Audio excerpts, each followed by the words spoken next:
you. Thank you, Dr. Franklin. Dr. And Torrance. yes, I'm Malachi. I was having difficulties with the microphone, but okay. Dr. Franklin, I'm Malachi. I'm a junior at Green Forest. I don't know if you remember, but I actually shook your hand at Third Baptist Church with Reverend Amos C. Brown when I was 3 years old and when I was 10-year-old. And I always told you that I was going to Morehouse College. That's right. And,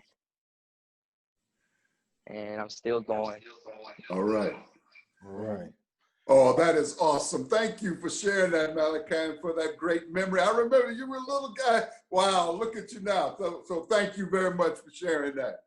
Welcome. Dr. Nice to see you Franklin, too, Frank. speaking of memories, I shared with our Zoom audience how it's still one of my fond remembrances of when I was a business law professor at Morehouse, and I heard that you were coming to be president. I was so excited and thrilled that you were coming back home.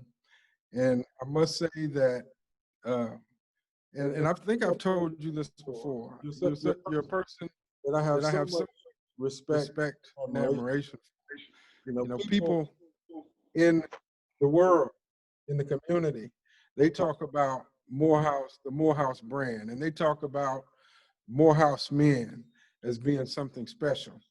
Well, that took years, that reputation took years to build. And, you know, we stand on the shoulders of some great pioneers that came through Morehouse that helped establish that brand.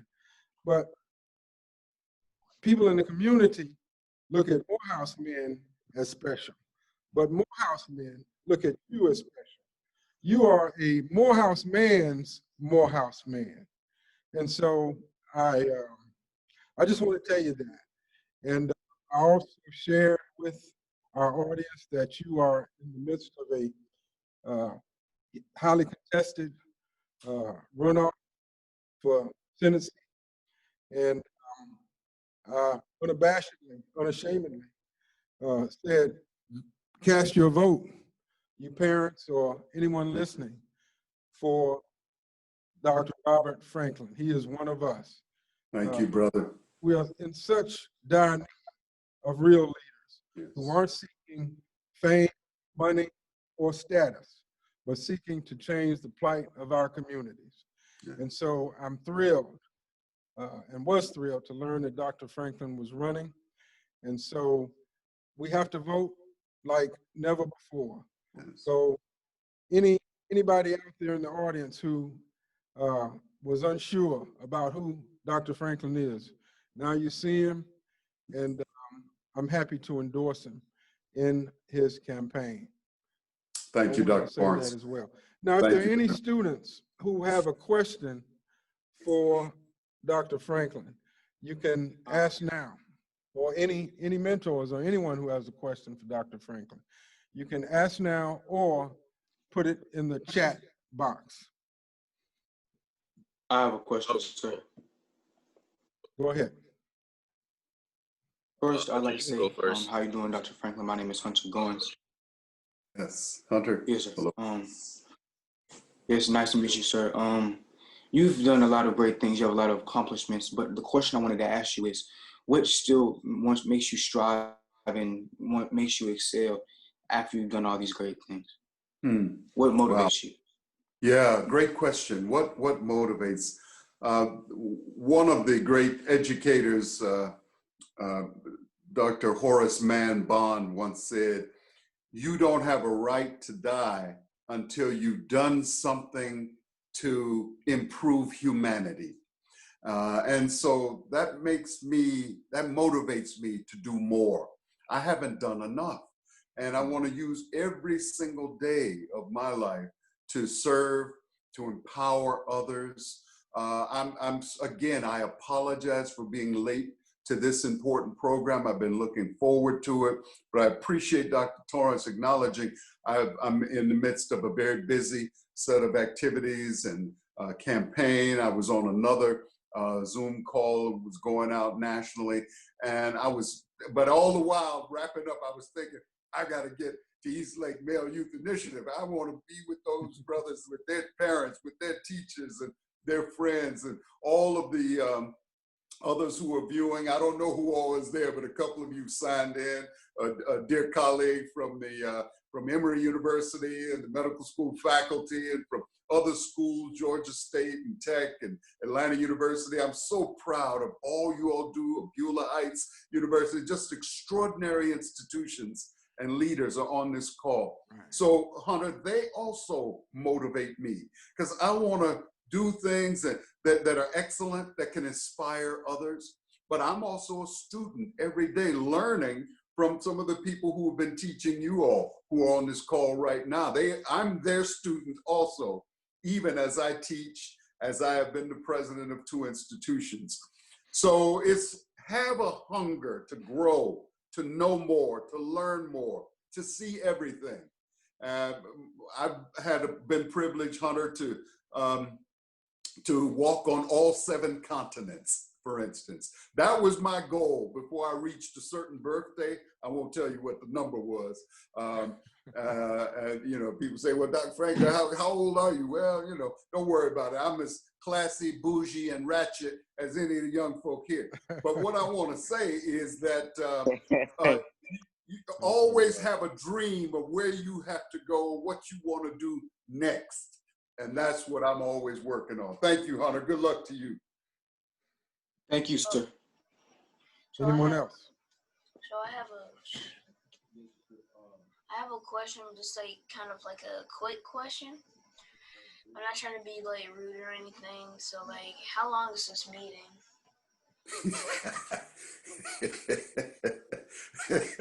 I love it. Sorry. I'm gonna let Dr. Torrance handle that. We had 2 people talking at once, and the transmission, I missed the transmission from Brock, but I'd like to know what he said. What, Brock? I ain't say nothing. Okay, go ahead, Ryan. You've got the floor. Sorry about that. Dr. Franklin, my name is Ryan Gibbs. I'm a sophomore political science major from Loganville, Georgia.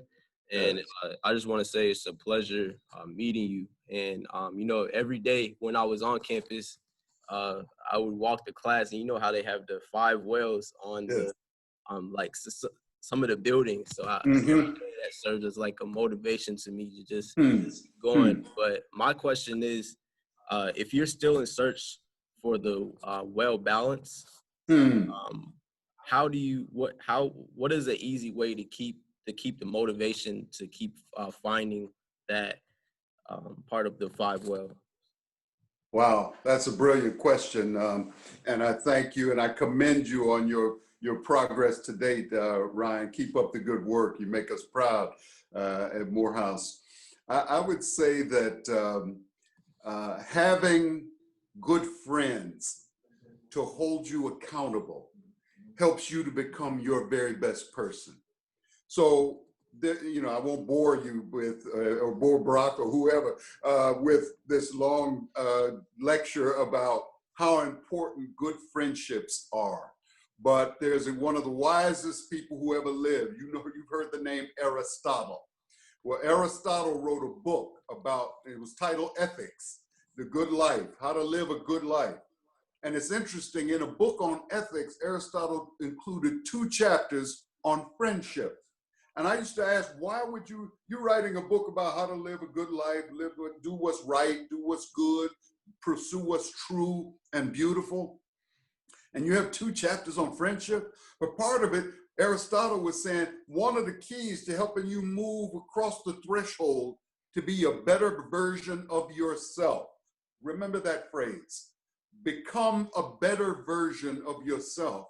You need friends, people who can hold you accountable. Yes, you need teachers. You have those in this wonderful Male Youth Initiative. Yes, you need mentors. You have them in the Male Youth Initiative, but you also need some of the other brothers and brothers who are in this call today. Your peers, your friends, who will say, hey man, you can do better than that. Or hey, there's no excuse for that behavior. Or hey, treat that young lady right, man. Stop trying to mess over her, disrespect her. We have to hold each other accountable to become better versions of ourselves. Absolutely. And so thank you for that question. And Brock, I don't know if it was Brock or whoever asked the earlier question. Let me give you another way to ask your question. When you see a meeting is going on and you just want to clarify because you have some other stuff to do, right? Another way to ask that question is, what is the contract here for this meeting? What are you expecting of us, and how long, and when is the contract up? When are we finished, right? So he made me laugh, but we've all been there, and I appreciate it. Okay. I have a question. Any other questions? Go ahead, Kobe. Any other questions? I have a question. Yes, sir. Good morning, Dr. Franklin. My name is Darky Wicker. I'm a senior sociology major from Augusta, Georgia. And at Morehouse. Outstanding. And it's great to meet you. Thank you. My question for you is, being that all of the spaces that you've been in as a Black man, what are some obstacles that you have faced and how did you overcome them? Yeah, that's a great question. So the obstacles sometimes have been internal. So always distinguish between your own internal obstacles and then the external obstacles. I know you're asking probably about what are those external obstacles, because those are things that we need to develop a plan to overcome. We need to develop a plan and have the inner motivation, a word many of you have used, to figure out how you're going to outsmart this obstacle. You know, we used to, as I say this, I used to walk to school with my brothers, and some days there was a big dog in the front yard of a house that we had to pass by. Sometimes the people had the dog inside the house, no problem. Sometimes the dog was out on a leash. We would see how long that leash was. If he couldn't get out to the sidewalk, no problem, we could go. But sometimes that dog was out free. That's when we had to use our ingenuity and say, how are we gonna outsmart this dog? He would chase us and you know, it was frightening because he's a big dog, sharp teeth. My brother one day came up with, we were eating our little breakfast and he didn't eat all of his. He put his in a napkin. I said, what are you doing with this? I think it was some bacon. And we got out to where that dog was. My brother unwrapped the napkin and threw the bacon. The dog immediately picked up the scent and ran out, and we went on to school. Now that's just a little comical example of how you sometimes have to outsmart your obstacles. Some of the obstacles are more vicious and more intentional about trying to discourage you. It may be a mean word from a teacher. It may be you had your dreams set on something and you were disappointed. It could be forms of racism in institutions, in schools, and jobs you apply for. Don't allow that obstacle to discourage you. Get the bacon in your napkin and figure it out. Puzzle it out. Talk to smart people who have been there. Get advice from Dr. Torrance, Dr. Palmer, and others. Figure out how you're going to outsmart that. But the greatest challenge, according to Nelson Mandela, is how you conquer the barriers and the walls and the obstacles inside. So never allow your mind to impose them. That's why you need good friends who are going somewhere, right? It's okay to be friends with your partners who really don't have any goals, but don't spend too much time there because they'll pull you back and down.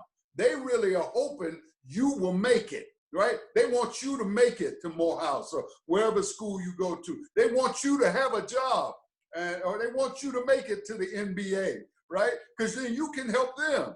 So don't let people discourage you. They're hoping secretly you will make it because they know you. They want to claim you as their friend.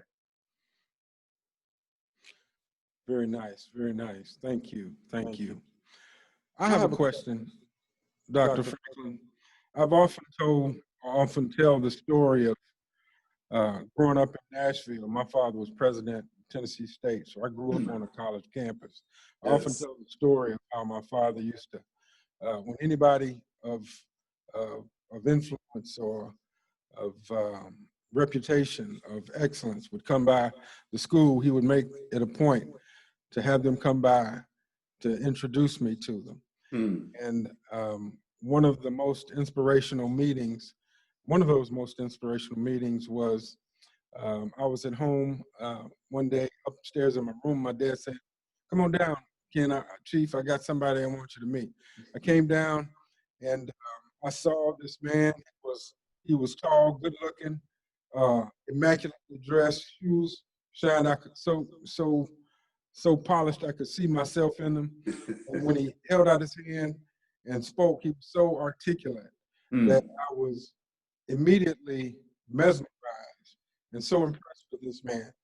And when I asked him, or he told me he was a lawyer, I knew at that moment that's what I wanted to be.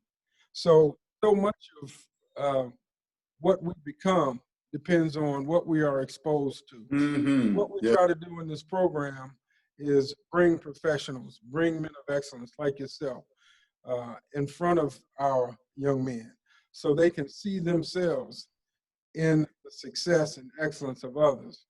So my question is, who, if anyone, inspired you like Leo Branton? His name was Leo Branton, one of the Branton civil rights lawyers. Leo and Wiley Branton.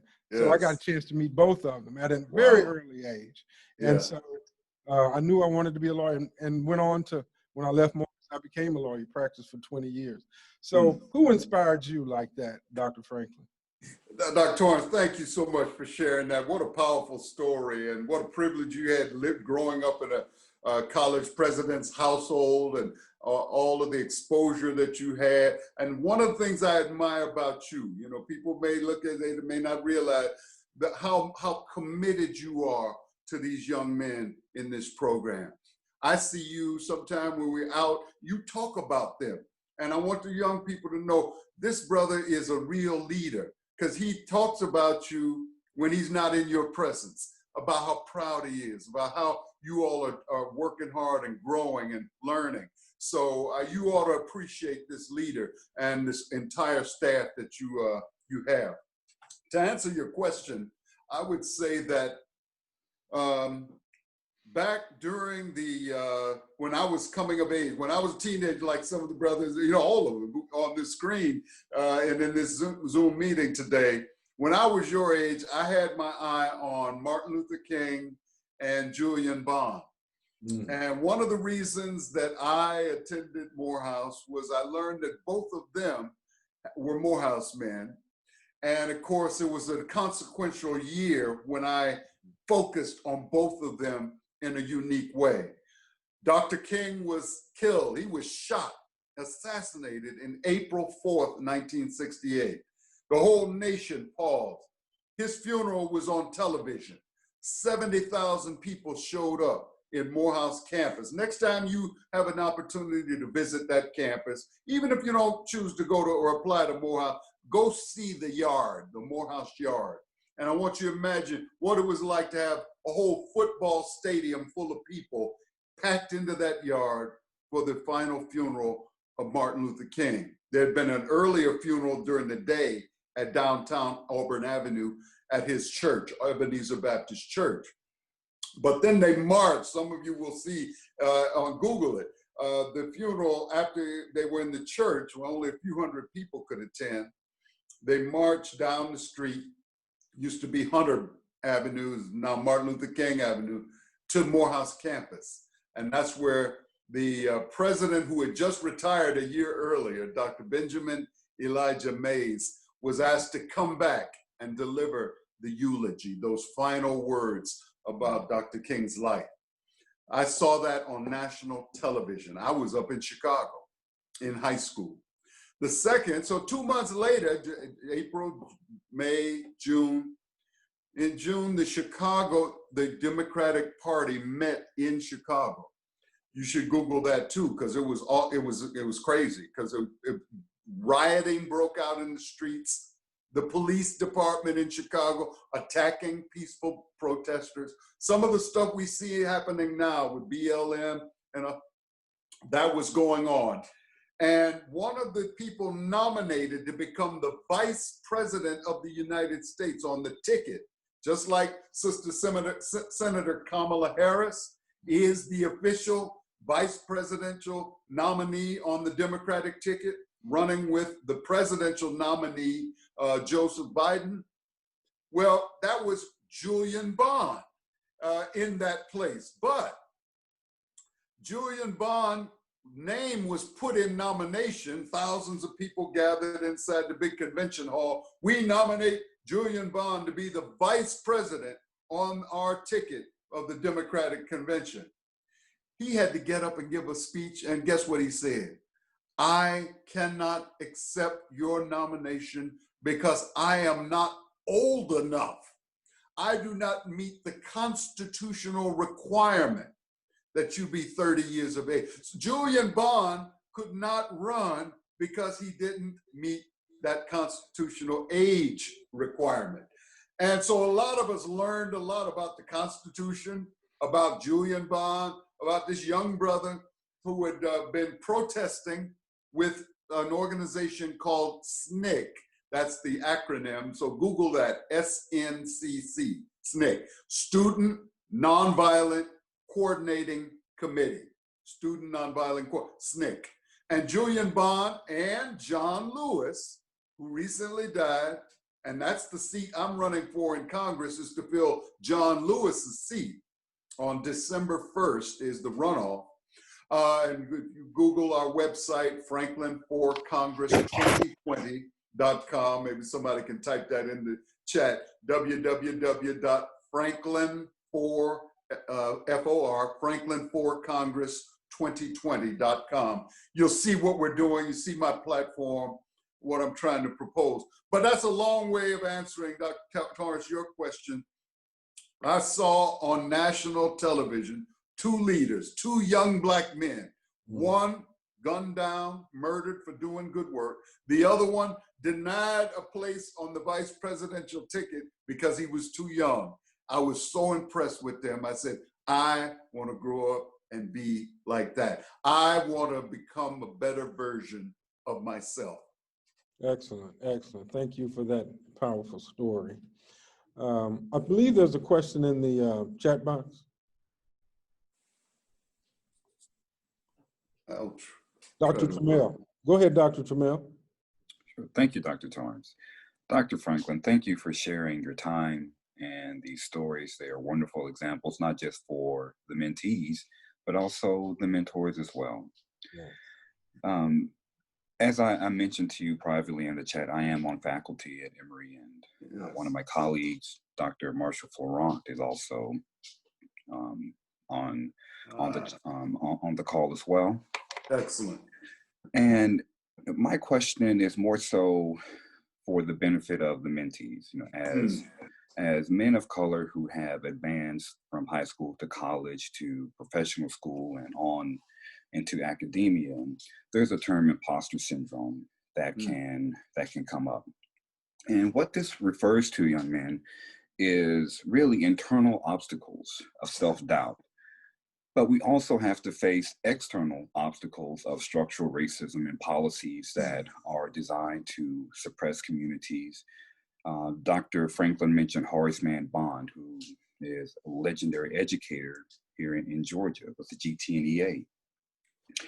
And there's an excellent book out there called The Lost Education of Horace Tate by Vanessa Siddle Walker that really goes in depth at how the integration of school systems was detrimental for the minds of Black youth. So Dr. Franklin, what I would like for you to address, if you so are inclined, is how have you approached the internal obstacles of self-doubt along with the external obstacles that face young men of color? Because as these young men progress, they will encounter it. There will be times when they doubt that they can do it, that they belong there. And all of the external factors, whether it be police brutality, whether it be housing discrimination, they can form significant barriers, but those barriers cannot stop us. We must continue. We must march on, onwards and upwards. Yes. Yes. Wow, powerful question, Dr. Trammell. Thank you, and our other colleague from Emory who is present. As you were talking, two things came to mind, and a lot of the talk about this imposter. You all know about the imposter, person who kind of really doesn't belong there, but they show up and pretend. Sometimes you throw a party and folks show up and you say, wait a minute, I don't know you. I didn't invite you. What are you doing at my party? You know, you came to eat up all the sandwiches and drink up all the, you know, whatever you have to imbibe, and then they leave. So these imposters show up. But a lot of literature on especially the imposter syndrome for high achieving women and high achieving Black women. So we saw and we see what's happening to Senator Kamala Harris. Never had an African-American woman / South Asian woman in this position before. And to see the way many people feel the Vice President Pence disrespected her, talked over her, and how many times she had to say, Mr. Vice President, I'm still speaking, I'm still speaking. That was Kamala Harris standing up and saying, no, I am not an imposter. I have a right to be here. I have the qualifications. But it's when people, they may not, he never said that night, you are not qualified. You don't belong here. We've never had somebody who looks like you in this position before. He didn't say that. He just behaved as if she was not there. She could be walked over and talked over. People will treat you that way sometimes. You all call it shade, right? You feel, hey, I'm getting a little shade here, you know. Little things in a restaurant, and the waitress or whomever, the waiter is not showing you due attention, but people who come in after you get attention and they serve them with a smile. I've had to confront waiters and people say, hey, you know what, I came in before they did. You went to them first and poured water in their glass, and guess what? You went to them, you greeted them with a smile, and I'm wondering, is something wrong? You didn't smile at me. I spoke to you first. Is something going on? They were so embarrassed, you know, turn red. Oh, I'm sorry, I didn't realize.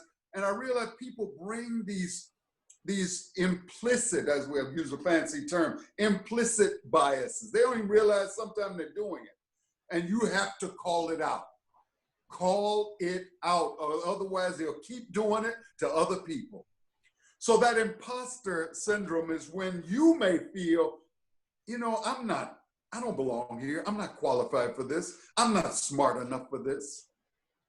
When I talk about this, I remember, and it's a pain in my heart today, the conversation I had with my father when we went on a Saturday afternoon to a college fair.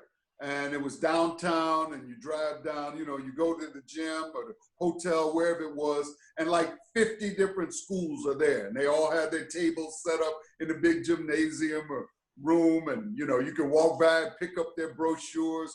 That's the way it used to be done. I assume they still do some of that. But so we went to the fair. Now, on the way back, I had learned a lot as I looked at the material. So I'm asking questions of my dad. But my dad did not attend a four-year college. He never graduated from a four-year college. He did some college classes in a community college. And I could hear him when I asked him, well, Dad, well, what do you do next? And why don't you, what does this mean? And he just quietly drove. And even today, I get, it touches me how I was contributing probably to his sense of inadequacy, of not knowing. But my dad was wise, because, it pains me now that I did not want me to humiliate my father. I made him feel bad.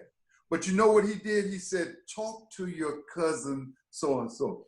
Talk to your counselor. So he was wise enough to say, I don't know about preparing for the ACT test or that SAT. I never did that. I don't know. But I tell you who can help you with that. And whenever you don't know, don't make it up. Just say, sir, I don't know. Ma'am, I don't know. But I will find out and come back and let you, or I can refer you to someone. Always be honest about that, brothers. Because if you start trying to shuck and jive and you're going to tell people and make things up or lie, they're going to find it out. And then they're going to say, you are not trustworthy. We're not hiring you. So I'm sorry, Dr. Trammell, that's a long, long response, but it's part of how we overcome the imposter. Give yourself permission to inhabit that role. My first day as president of Morehouse College, I sat there and said, oh God, can I do this? Am I smart enough? Do I have everything it takes?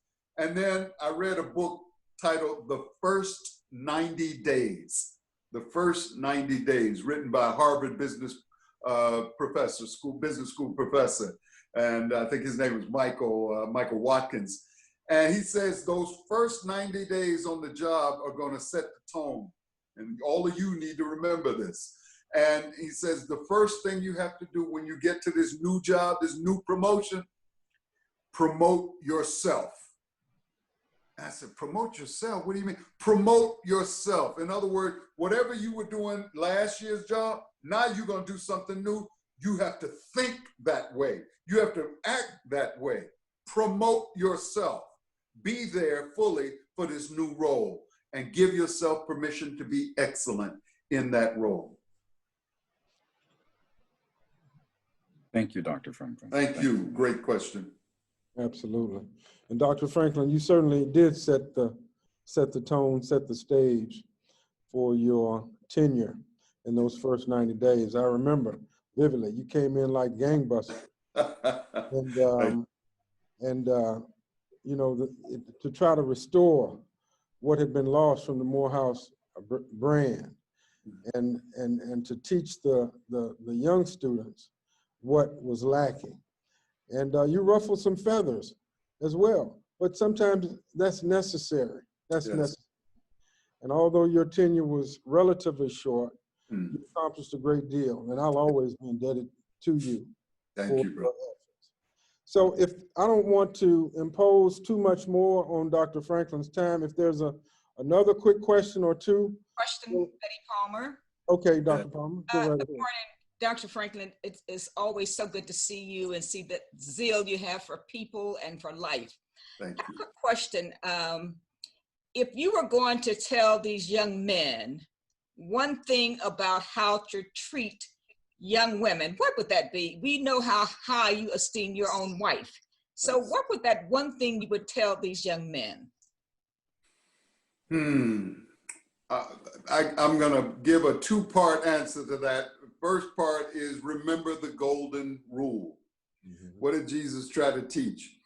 Do unto others as you would have them do unto you.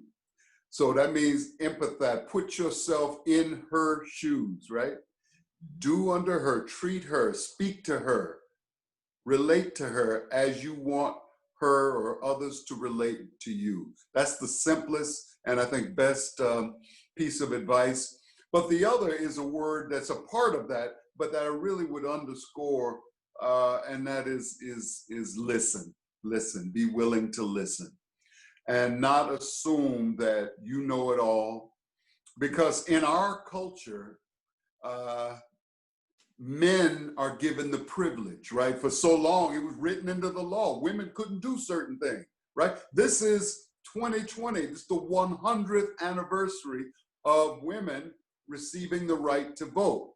Well, we should amend that. Of white women receiving the right to vote in 100 years ago with the passage of the 19th Amendment, 100 years. It would take another few decades until 1965 for Black women and all women to be able to vote with the passage of the Voting Rights Act of 1965. And that was the act for which John Lewis was marching in the streets of Selma, and you see those famous pictures of him being attacked along with other marchers. Go back and look at that again and think about that was so our people could vote. And this is the 55th anniversary year of women, African-American women being able to vote on the whole. So treat others as you would have them treat you. Show respect to your sisters. Even when you disagree, you never become overly aggressive. Absolutely never use violence, and never allow others to use violence against women. You have to speak out and speak up against that. But be an example of being a good friend. Back to Aristotle. You want to be a good person, a good man, a good leader, be a good friend to the women in your life. Great, thank you. Thank you, Betty. Thank you. Dr. Franklin. Yes, hey, Deacon Stevens, one more question for Dr. Franklin. Thank you, sir, so much for, I've taken 2 pages of notes here. I don't know, the mentor. Thank you, brother. Probably, how important is November 3rd to us? Yes. Wow. How important. So you all will recognize that as the general election day. What are we, 24 days away? It is such a high stakes election. We say that every 4 years. This is truly significant because the high stakes are over 211,000 Americans are dead. They celebrated New Year's Eve with us.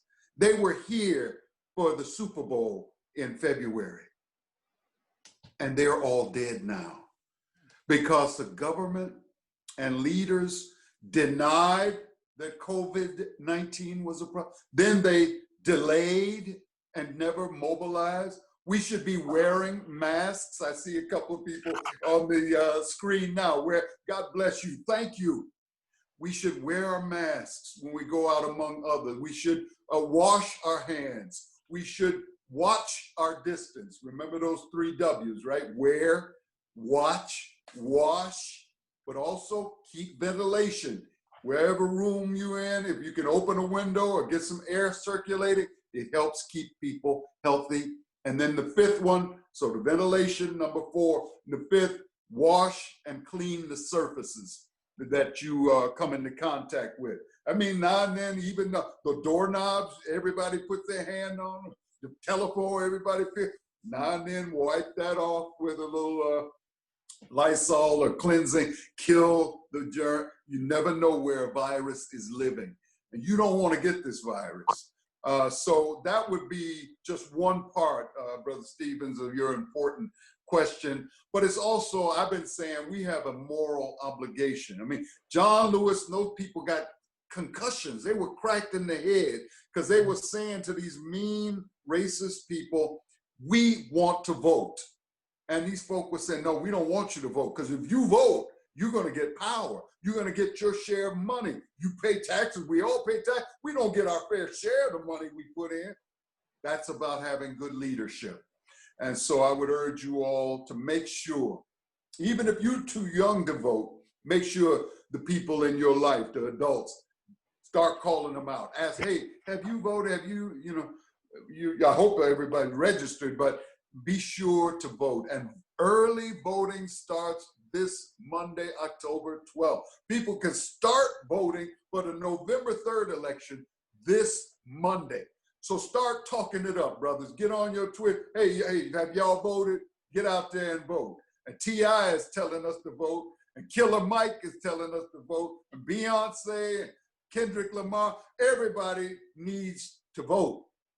And then for those of you who live in the 5th Congressional District, John Lewis's district, you got to come back to the polls one more time on December 1st. And remember that your friend, Dr. Franklin, is on the ballot, along with another fine leader who's running against me. 2 names on the ballot. Who's going to finish John Lewis's term?